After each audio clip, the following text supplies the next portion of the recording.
주보에 있는 말씀 한 번만 같이 읽겠습니다. 가운데 펴시면 누가복음 18장 14절부터 시작. 누가복음 18장 14절. 무릇 자기를 높이는 자는 낮아지고 자기를 낮추는 자는 높아지리라 하시니라. 누가복음 18장 15절.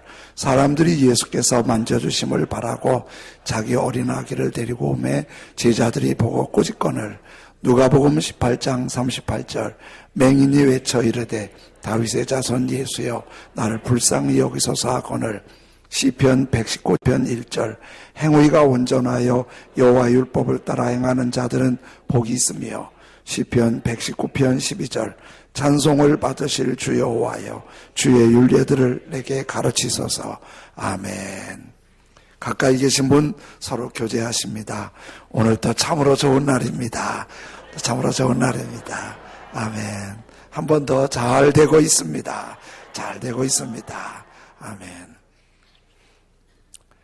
1980년대에 최고의 패션 모델이라고 하는 나스타시아 오반고, 위쪽 왼쪽에 있는 사람인데요. 20살에 그 패션 매거진인 그 가운데 있는 보그라는 패션 모델 잡지인데요. 매거진인데 저거 웬만한 분들은 한국에서도 다 봤어요. 이제 뭐 미장원이나 이런 데 가면 저게 많이 있죠. 그런데 20살 때 이미 표지 모델로 나왔고, 그리고 입생 로랑의 상징인 오피움 향수의 얼굴로 활동했던 사람이 나스타시아입니다. 이 나스타시아가 그 당시 언론 보도에는 20일 만에 100억 달러를 벌었다고 그래요. 100억 달러면 우리 돈으로 12억인데 뭐 돈을 쓸어 모으다시피 했고, 보통 그 당시에 패션 매거진에는 이 나스타시아의 얼굴이 도배될 만큼 대단히 잘 나가던 모델이었습니다. 그 당시에 이 나스타시아는 소위 영화 감독, 아주 네로라는 상류 계급층에서 점심을 먹고 저녁을 먹고 미팅을 하고 레드카펫을 밟고 아주 대단한 사람이었어요. 그런데 이분이 지난 주간에 인터넷 뉴스에 떴더라고요. 한 남자를 만나서 사랑하게 되었어요. 1980년도에 20살이었으니까 지금 50한 8, 9세 됐지요. 그런데 한 남자를 만나서 사랑하게 됐는데 그 남자가 사랑에 빠져있는 나스타시아한테 자동차를 사달라고 부탁을 해서 BMW를 샀고, 그 다음부터 그 남자와 얽히기 시작하면서 나스타시아의 그 많은 돈을 그 남자가 다 탕진해버리지요. 그러면서 돈이 다 허비되고 나니까 우울증에 시달리게 되고, 그리고 집세도 내기 어려울 만큼 힘든 상황이 돼서 집에서 쫓겨나게 돼요. 그리고 한 기자가 스페인의 한 은행 로비에서 노숙하는 걸 알아본 거예요. 저 오른쪽 위에 있는 사진이 최근에 나스타시아의 사진입니다.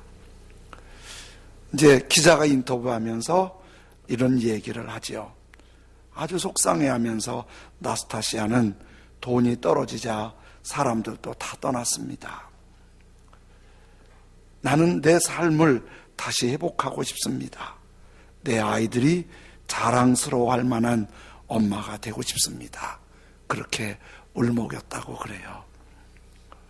이렇게 젊었을 때는 정말 잘 나가던 사람이 나이가 들어서도 그런 보장이 있는 건 아니라는 걸 보게 하지요. 어떤 사람은 젊었을 때 너무 잘 나가다가 나이가 들어서 뜻밖의 비참해지는 경우가 있고, 어떤 사람은 젊었을 때는 정말 말로 표현할 수 없는 고생을 하다가 나이가 들어서는 오히려 존경받고 영향력 있고 베풀며 사는 사람도 있지요. 근데 사람이 이게 마음대로 잘 안 돼요. 그래서 마음대로 됐으면 우리 모두 좀 더 멋있게 살 텐데 그게 잘 안 되지요. 예수님을 믿고 하나님의 말씀대로 살면 갑자기 선거에 당선이 되고 복권이 당첨이 되고 취직이 되고 대박이 나는 건 그런 경우도 있지만은 그런 경우 그렇게 많지 않은 것 같아요. 그러면 믿음으로 사는 게 뭐가 다를까요? 이제 성경에서 이런 말씀들을 꼭 직접적으로도 해주시고 또 성경에 나온 믿음의 조상들을 통해서도 말씀해 주시는데, 믿음을 갖고 말씀으로 사는 사람도 잘 될 때도 있고 또 실패할 때도 있고 기쁠 때도 있고 상처받을 때도 있는데, 그 말씀을 꼭 붙잡고 믿음으로 사는 사람은 점점점 이렇게 밝은 삶이 돼요. 조금 더 존경스럽고 영향력 있고 여유로운 삶을 살게 하시죠. 지난 주간에 명절 주간이지만 큐티하신 분은 열왕기 하에 아하스 왕을 큐티하셨는데, 이 아하스 왕은 남유다의 왕이었는데 북에 이스라엘과 아람 두 나라가 연합군을 이루어서 작은 남유다의 아하스 왕을 공격해 왔어요. 아하스 왕이 1대1로 해도 부족한데 연합군이 공격해 오니까 아하스 왕이 상당히 난감했지요. 생각도 못해서 아하스 왕이 나라 안의 부자들에게 성경 표현을 이렇게 했어요. 금과 은을 강탈해서 빼앗아서 그 금과 은을 싸들고 아수르를 찾아가요. 아수르의 디글랏 빌레셀 왕을 찾아가서 우리 좀 도와주십시오. 죽게 됐습니다. 그랬더니 금과 은을 선물 받은 아수르 디글랏 빌레셀이 군대를 이끌고 아람을 내쫓아요. 그리고 이스라엘도 막아줘서 아하스의 위기에서 구원해 주지요. 그러면 아하스 왕은 전략에 빠르고 술수에 빠른 사람이라는 왕이지만 그런 것이 있다는 걸 알 수 있게 하지요. 그런데 하나님은 그 아하스 왕의 그런 모습을 칭찬하지 않으세요. 사실은 이스라엘과 아람이 공격해 온 것은 아하스 왕의 죄를 깨우치기 위해서 보낸 건데, 그 상황에서 회개하고 하나님의 은혜를 구하며 방법을 찾아야 되는데 하나님의 은혜는 구하지 않고 디글랏 빌레셀의 도움만 구하려고 하는 너무 인간적인 면이 좋지 않았던 거예요. 열왕기 하에 있는 이 말씀이 역대하에도 있는데, 역대하에는 이렇게 해요. 디글랏 빌레셀이 와서 도움은 되었지만은 아하스에게 유익이 되지 못했다. 유익이 되지 못했어요. 그러니까 하나님의 말씀의 바른 길을 찾지 못한 거예요. 그게 유익이 되지 못한 거예요. 아하스 왕이 이제 도와줬으니까 아수르를 방문하게 되었지요. 그 당시 아수르가 아주 중국, 미국처럼 강대한 나라니까 아하스 왕이 쭉 돌아보면서 도대체 아수르는 왜 이렇게 강하지? 그러다가 발견한 게 아수르의 우상 신전을 보는 거예요. 신전이 굉장히 웅장하고 정말 감동적으로 지어진 거예요. 아하스 왕이 그 신전을 그리라고 해서 예루살렘에 돌아와서 하나님의 성전에 중요한 성물들을 치우고 세상에 거기다가 우상 신전을 세워버렸어요. 여러분, 믿음은요, 신전이 좋다고 믿음이 생기는 거 아니에요. 신전이 웅장하고 화려하다고 날 보호해 주는 거 아니에요. 예배당이 크면은 거기엔 특별한 은혜가 있는 거 아니에요. 물론 은혜 있지요. 그 특별한 기대하는 거 아니에요.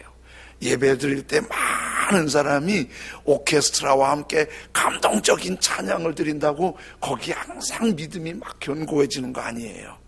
진짜 견고한 믿음은 숫자가 적어도 성전이 왜소해도 하나님의 말씀을 꼭 붙잡고 그리고 어려움도 잘 이겨내고 하나님이 보호해 주셔서 일으켜 주시고 붙잡아 주시는 거, 이게 진짜 믿음이거든요. 말씀이 믿음이지 분위기가 믿음이 아니에요.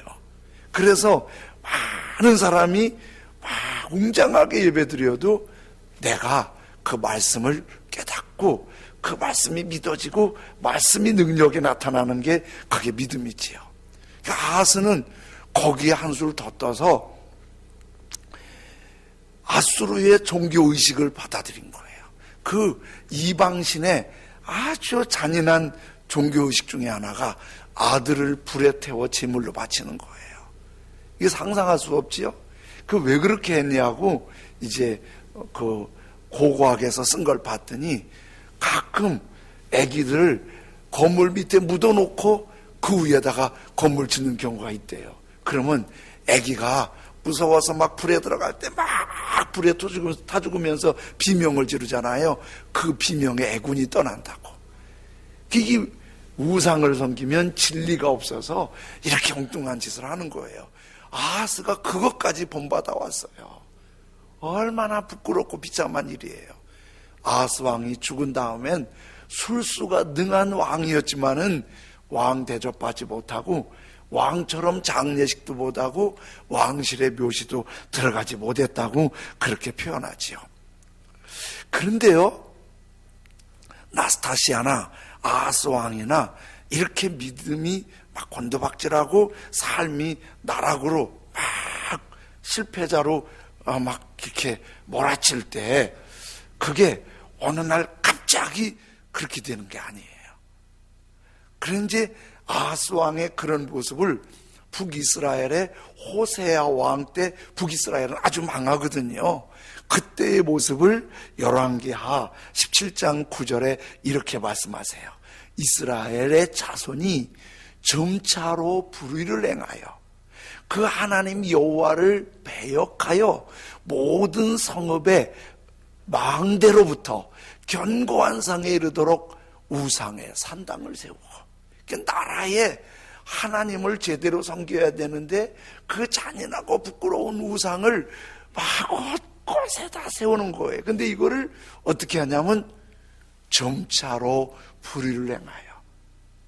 아브라함이 어느 날 갑자기 이렇게 된 게 다 아브라함의 후손인데요, 어느 날 갑자기 된 게 아니에요. 아브라함, 이삭, 야곱 믿음이 잘 가다가 그러다가 또 야곱 때 애굽에 갔다가 가나안 땅에 돌아와서 하나님 중심인 것 같다가 사사시대 때 흔들렸다가 또 그렇다 왕정시대 때 흔들렸다가 점차로 무너지더니 하나님을 떠나면서 인생이, 나스타시아도 그냥 한 남자의 사랑에 빠져서 못 모르고 깊이 빠져들어가서 인생이 비극으로 가는 줄을 모른 거예요. 그래서 사람이 다 성공적인 삶을, 다 삶의 과정에서는 좋은 일도 있고 힘든 일도 있고 또 성공할 수도 있고 실패할 수도 있는데, 그래도 가장 복 있는 게 뭐예요? 갈수록 좀 나아지고 나이가 들어서 더 멋있고 존경받고 또 자손에게까지, 다음 세대에게까지 영향력 있는 복을 끼치면 이게 복이잖아요. 그게 어느 날 점차로 무너지기 시작하면서 기도 많이 하던 사람이 기도가 점점 줄어들고, 성경 읽던 사람이 성경 잘 안 읽고, 예배 잘 드리는 사람이 예배가 멀어지고, 이러면서 점점점 하나님과 멀어지면서 아하스가 되고 인생의 실패가 되는 거예요. 오늘 시편 119편 12절에 이렇게 말씀하세요. 찬송을 받으실 주 여호와여, 주의 율례들을 내게 가르치소서. 여기 내게 가르치소서, 그래서 가르쳐준다 그럴 때 이제 히브리어로 두 가지 단어가 사용되는데, 하나는 라마드고 하나는 람메덴이에요. 라마드하고 람메덴이는 이런 차이가 있어요. 제가 오늘 하나님의 말씀을 이렇게 주신 거를 여러분에게 이렇게 전하잖아요. 여러분이 말씀을 들으면서 맞아, 아멘, 아멘, 말씀 맞아, 이렇게 하면은 이건 라마드예요.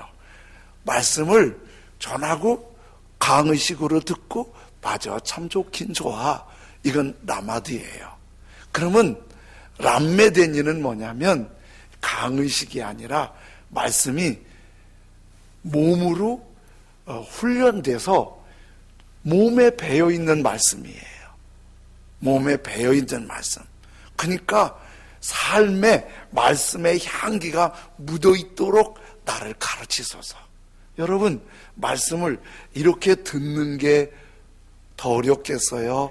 말씀대로 사는 게 더 어렵겠어요? 말씀대로 사는 게 듣는 것보다 훨씬 어렵겠지요.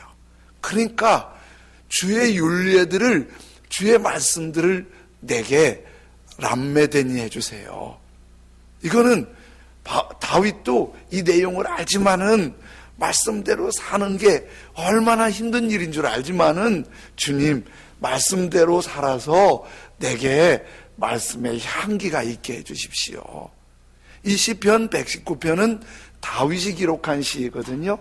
언제 기록했냐면 다윗 앞에 있는 사울 왕이 다윗을 죽이려고 눈만 뜨면 쫓아다니는 거예요. 그리고 모든 군인 경찰을 동원해서 다윗 보면 죽이라는 거예요. 다윗 죽이면은 상 준다는 거예요. 그러니까 다윗은 눈만 뜨면 도망 다니는 거예요. 어떤 사람이 와서 자기를 갑자기 죽일지 몰라요.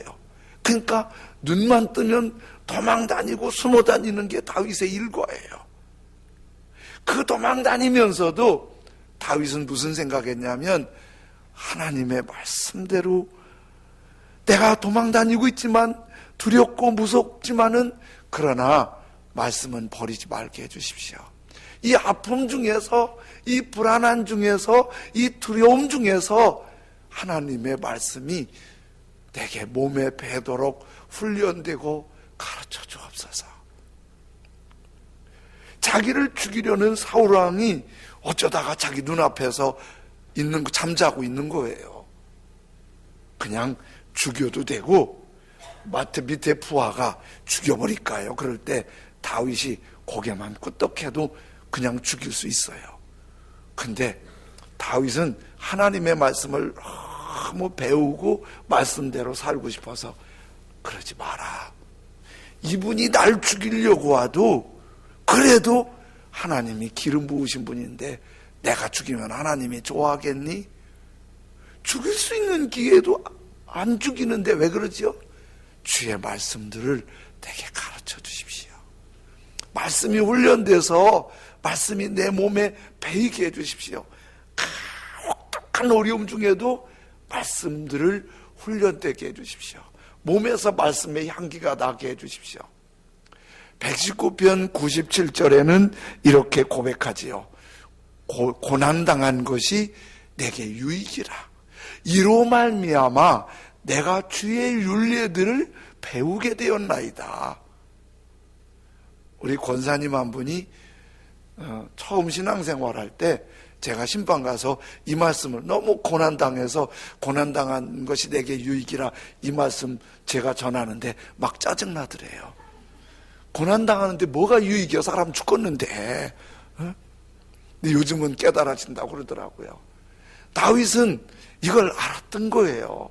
내가 지금 너무 힘들지만은 이 힘든 상황에서 하나님의 말씀이 내가 내 몸에서 훈련된다면, 배우게 된다면, 람메데니 한다면 나 이거 진짜 유익하고 정말 복이라고 생각하고 하나님 나 꽃길만 걷게 해주세요. 고난과 어려움은 싹 물러갈지어다. 이렇게 하지 않고 이 아픔 중에서 하나님의 말씀이 내 몸에 배이게 가르쳐 주세요. 이렇게 기도하는 게 다윗이에요. 독일의 막스 플랑크라는 교육연구소에서 15년 동안 1000명을 대상으로 나이와 지혜에 대한 상관관계를 연구했대요. 연세가 많으면 다 지혜롭던가? 여기 조사를 해보니까, 연구해보니까 나이가 많다고 다 지혜로운 건 아니더래요. 어떤 사람이 지혜로우냐? 역경을 극복했거나 고난을 체험한 사람들이 지혜가 더 있더래요. 두 번째는 가난한 환경에서 성장한 경험이 있는 사람들이 지혜가 더 있더래요. 세 번째는 일찍 인생의 어두운 단면을 체험한 사람들이 지혜가 있더래요. 결론적으로 인생에 문제들이 있는데 그 문제 앞에서 더 깊이 생각하고 또 하나님을 생각하는 사람들이 진짜 지혜가 있더라는 거예요. 나이가 어려도 고난을 하는 사람들이 지혜가 있고 삶을 살아가는 방법을 터득하게 되더라는 거예요. 그런데 우리는 우리 자녀들, 다음 세대들이 너무 쉽게 살아갔으면 좋겠잖아요. 어려움 없었으면 좋겠잖아요. 눈물 골짜기 없었으면 좋겠잖아요. 그런데 삶을 지혜롭게 성공할 수 있는 사람은 나스타시아처럼 20대에 빛을 발하는, 그것도 고맙지만은 아픔 속에서 삶의 지혜를 터득하는 거예요. 누에가 이렇게 손가락만한 게 호무름을 다니잖아요. 자라는 과정에서 뽕잎 먹고 이렇게 고개를 들더라고요. 그러면 누에 잠잔다고 그래요. 그럼 쉬었다가 또 깨어나면 바글바글 다녀요. 그러면 뽕잎을 주면 그 누에들이 뽕잎 먹는 소리가 짝짝짝 소리가 나요. 그러다가 또 먹으면 또 이렇게 고개 들고 자고 그래요. 그리고 이제 누에가 다 크면 누에 꼬치를 만드는데 한 마리 누에에서 누에 꼬치가 저 조그만 데서 명주실을 300m를 뽑아낸대요. 대단하잖아요. 그래서 누워갖고 빙글빙글 하면서 명주실을 300m를 뽑아서 꼬치로 자기 집을 만들고 자기는 번데기가 되는 거예요. 그런데 어느 날 이 번데기가 나방이 돼갖고 꼬치를 뚫고 나오는데 꼬치 구멍이 좀 크면 나오기가 좋을 텐데 너무 좁은 거예요. 그러면 나방이 나올 때 나오려고 막 머리부터 이 몸쯤 걸렸을 때는 얼마나 실험하는지 몰라요. 그러다가 또 쉬었다가 또 실험하고 또 쉬었다가 또 실험하고 쉬었다가 한 분이 그거 보고 너무 안쓰러워서 가위를 갖고 꼬치를 찢어줬대요. 꼬치를 이렇게 가위질을 해서 찢어줬대. 좀 쉽게 나오라고. 그랬더니 찢어주니까 그렇게 쉽게 나오더래요. 그래서 내가 좋은 일이 했다 생각했는데 나방이 불썩 나오자마자 불썩 주저앉더니 컥컥거리고 결국은 죽더래요. 아니, 내가 도와줬는데 왜 이러지? 왜 이러지? 그래서 살펴보고 나중에 연구한 걸 봤더니 나방이 그 꽃이 조그만 구멍을 통해서 막 삐질고 나올 때 그때 나방이 강해지는 거예요. 특별히 나방이 막 나올 때 날개 쭉지 부분이 그때 힘이 보강이 된대요. 그때 쉽게 나오면 비상을 못하는 거예요. 그때 막 힘들고 몸부림치고 쉬고 그러면서 숨이 멎도록 기르면서 나와서 그때 날개가 힘이 나야 쭉 나를 수 있고 알을 날 때 알을 날 수 있는 거예요. 이런 훈련이 없이는 험한 세상에서 성공적으로 살기가 너무 어렵다는 거예요. 예수님 믿고 신앙생활하면서 제일 재밌을 때가, 여러분 믿음 생활 시작한 중에서 제일 재밌을 때가 언제인 것 같아요? 교회 다니고 제일 재밌을 때는요, 교회 나오기 시작해서 성령 받고 은혜 받을 때가 제일 재밌어요. 막 처음 신앙생활 할 때 다 환영해 주지요, 반가워 주지요. 잘 왔어, 정말 너무 좋아. 그리고 또 성령 받으니까 예배 드리는 게 너무 재밌고, 막 예배 드리려면 막 눈물 나고, 막 가슴이 찡하고 너무 좋고, 목사님도 너무 좋아 보이고, 교회가 다 천사들만 있는 것 같고, 막. 그리고 그땐 기도하면 이렇게 응답도 잘 돼요. 그땐 기도하면 응답도 막 착착착 오고, 막. 신앙생활 현찮게 하는 사람 보면 정말 가짜 같고, 막. 너무 좋은 거예요. 근데 그게 죽을 때까지 그러면 얼마나 좋겠어요.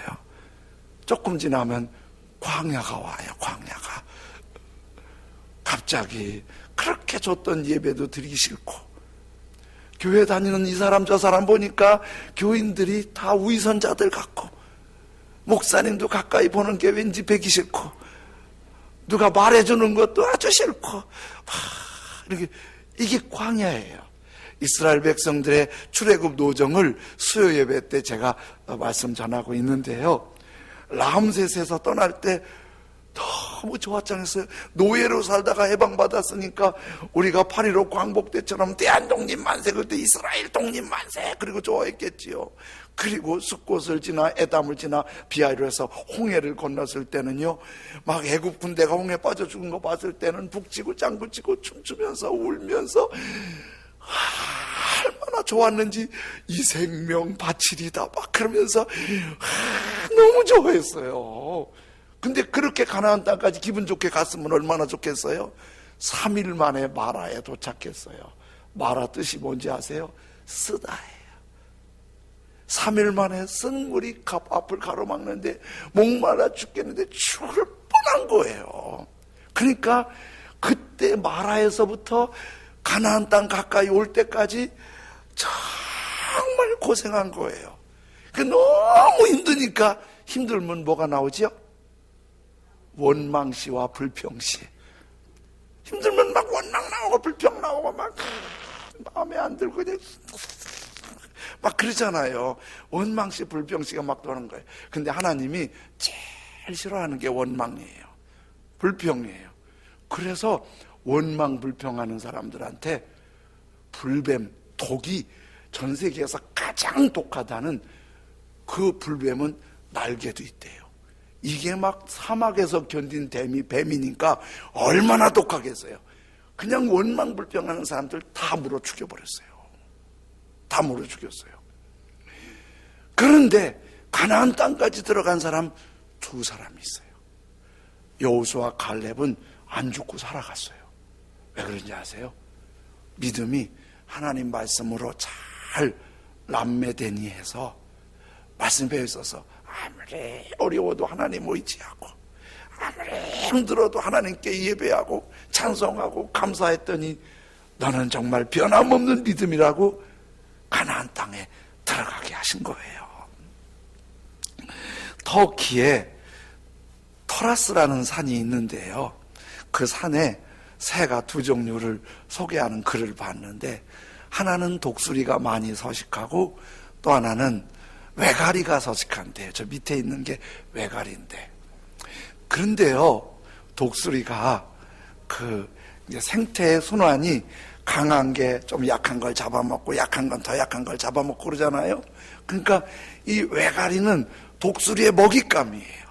그래갖고 독수리가 외가리를 잡아먹고 또 외가리는 더 약한 걸 먹고, 그러면서 이제 생태 순환이 되는데, 독수리가 외가리를 잡아먹는데 이 외가리가 독수리한테 늘 잡혀먹는데, 외가리 중에서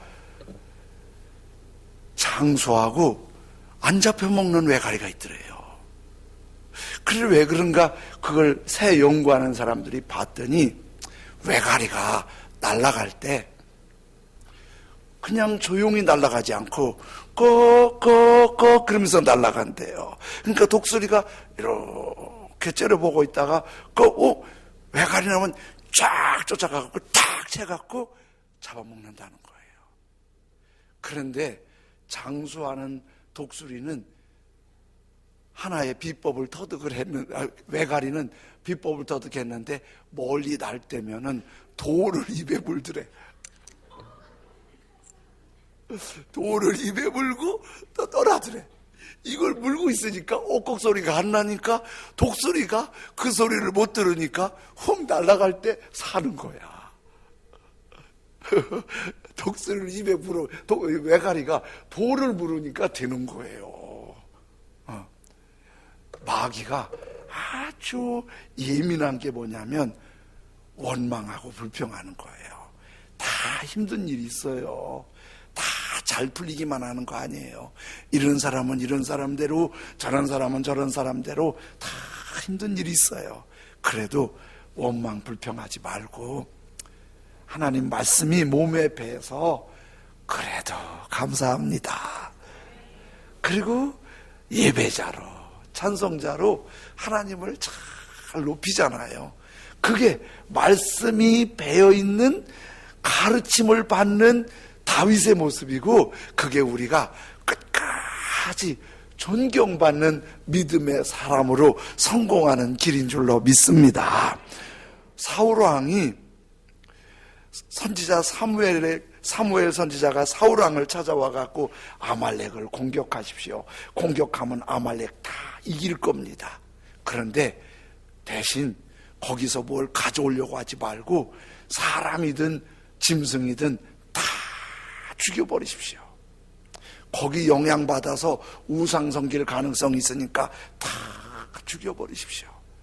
그런데 사울왕이 진짜 아말렉을 전쟁하러서 가보니까 하윌라부터 애굽의 술까지 정말 다 점령해서 사울왕이 대승리를 거뒀어요. 근데 승리에 도취돼서 하나님 말씀을 잊었어요. 소, 양, 염소들을 보니까 너무 좋은 거 죽여버리기가 아까워서 그걸 가지고 왔어요. 사무엘 선지자가 사울왕 보러 왔다가 아니 양과 소가 많거든요. 이거 어디서 난 거예요? 그랬더니 사울왕이 이거 보니까 너무 귀해서 하나님 앞에 제물로 드리려고 갖고 왔습니다. 그랬더니 하나님께서 사무엘상 15장 21절에 사무엘을 통해서 사울에게 이렇게 말하는 거예요. 사울왕에게 순종이 제사보다 낫고 듣는 것이 수양의 기름보다 나으니이다. 우리 이렇게 예배도 드리잖아요. 헌금도 드리잖아요. 또 찬양대 일찍 와서 준비하잖아요. 교회학교 선생님들 일찍부터 와서 하잖아요. 식당 봉사하시는 분들 막 7시부터 와서 하잖아요. 그렇게 늦게까지 수고하잖아요. 그런데 그 저변에 하나님 말씀의 가르침을 받는 순종이 기초가 되지 않으면 그 예배가 하나님의 기쁨이 되지 않는다는 거예요. 다윗 왕은 이 정도가 아니라 파렴치한 죄를 지었어요. 자기 부하의 아내를 범했어요. 정말 나쁜 사람이잖아요. 또 그거를 감추려고 하니까 그 여인의 남편이 자기 부하 우리아라는 걸 알고 전쟁터에가 죽게 했어요. 그러니까 자기 죄를 왕권으로 감쪽같이 감췄어요. 간음죄를 졌어요. 살인죄를 졌어요. 그 죄를 숨기기까지 했어요. 아무도 모르니까 다행이라고 한숨 쉬었을지 몰라요. 근데 하나님은 아셨잖아요.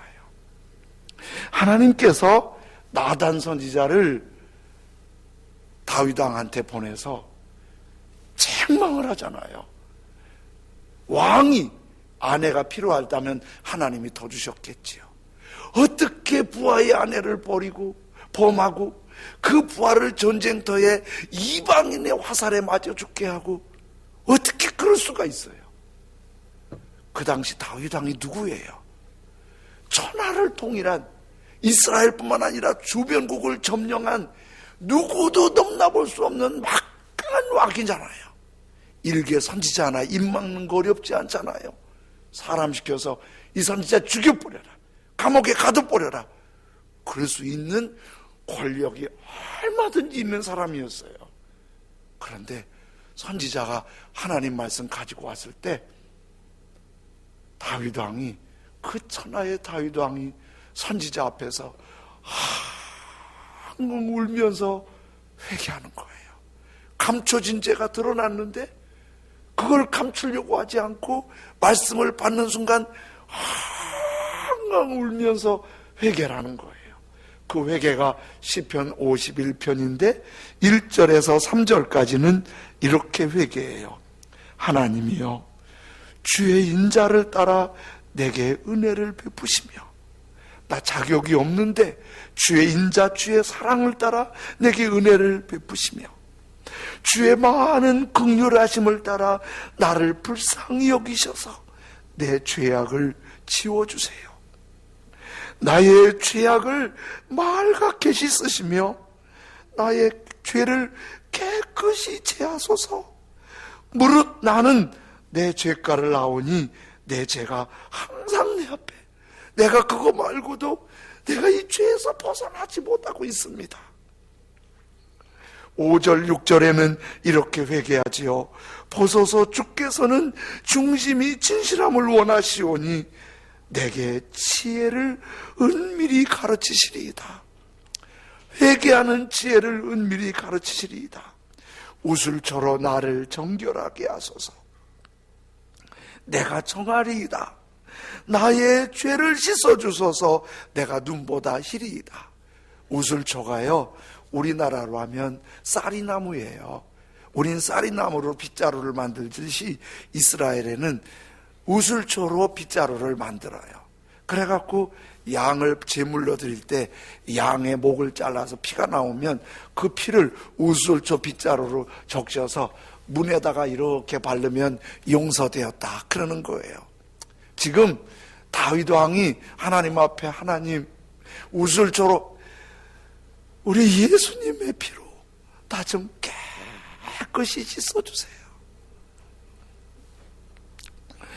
예수님의 피로 나를 좀 깨끗이 씻어주세요.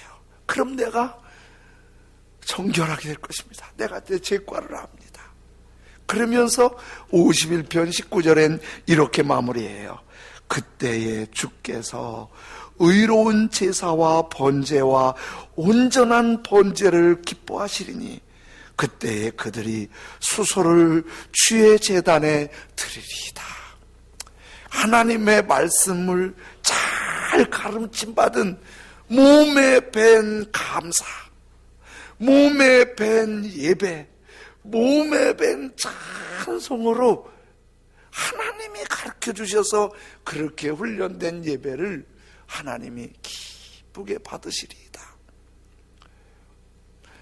다윗은 그렇게 하나님의 말씀을 우리 삶 가운데서 아플 때도 훈련되고, 편할 때도 훈련되고, 잘 될 때도 훈련되고, 힘들 때도 훈련돼서 람매되니 하나님의 말씀의 향취가 내게서 묻어나기를 그렇게 기도해요.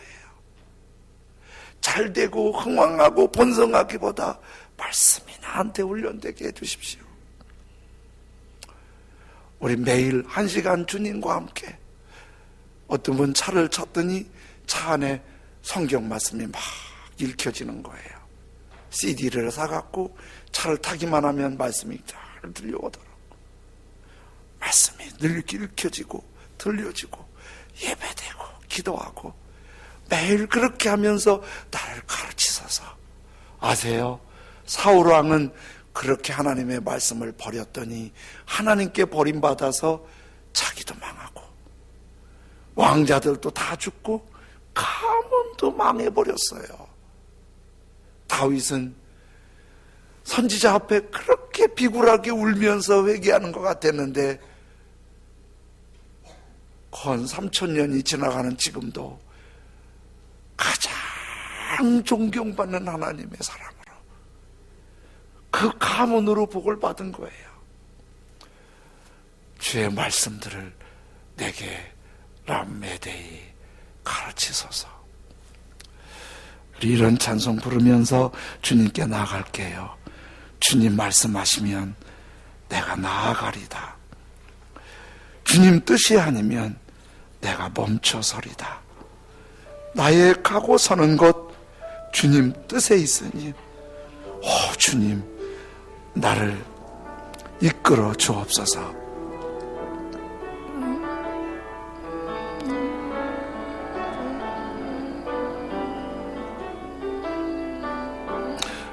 주님 말씀하시면 주님 말씀하시면 내가 나가리다.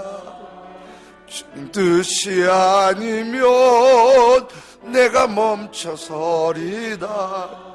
나의 가고 서는 곳 주님 뜻에 있으니 오 주님 나를 이끄소. 주님 말씀하시면 주님 말씀하시면 내가 나가리다.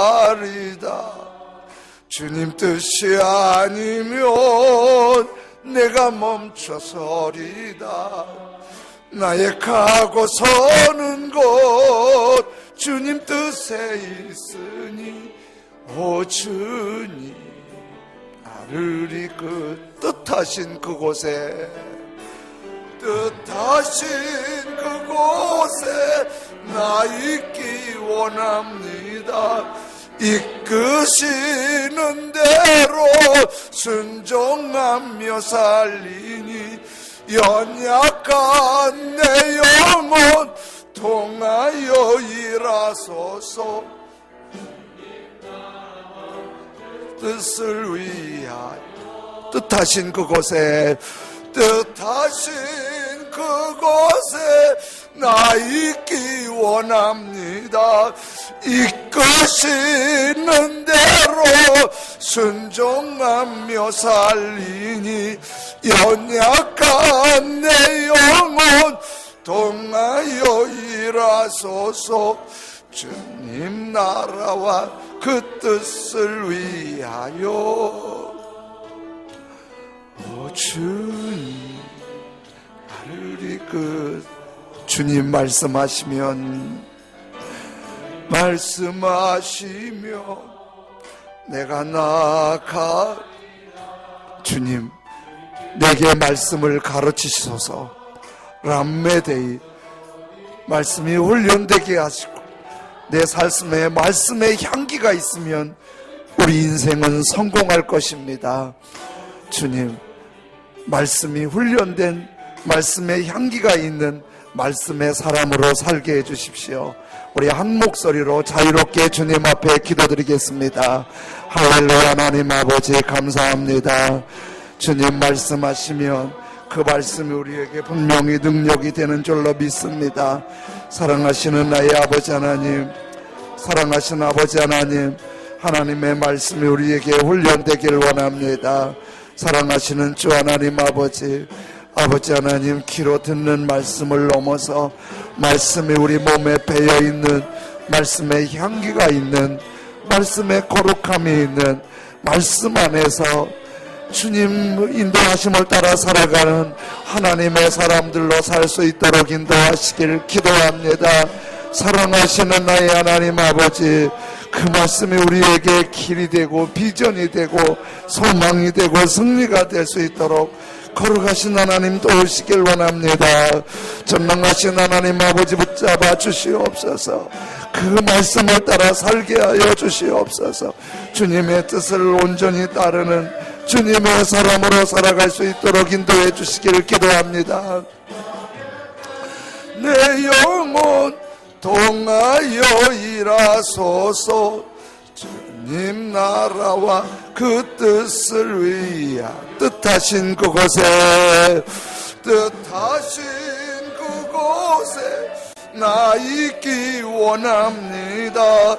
이끄시는 대로 순종하며 살리니 연약한 내 영혼 통하여 일하소서. 주님 나라와 그 뜻을 위해 뜻하신 그곳에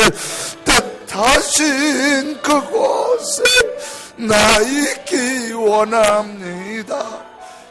이끄시는 대로 순종하며 살리니 연약한 내 영혼 통하여 일하소서. 주님 나라와 그 뜻을 위하여 주님 나를 이끄소서. 주님 말씀 따라 가기도 하고 서기도 할 수 있도록 은혜 베푸신 거 하나님의 은혜인 줄로 믿습니다. 더욱 주님 말씀 따라 가기도 하고 설 수 있게 하여 주옵소서.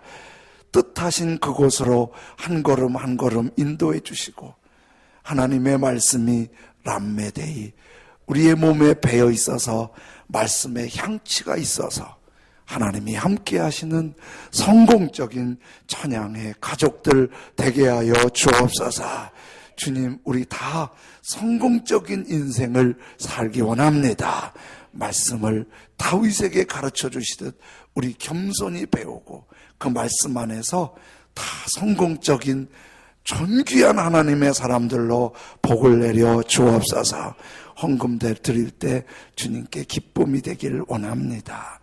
예수님의 이름으로 기도드립니다. 아멘.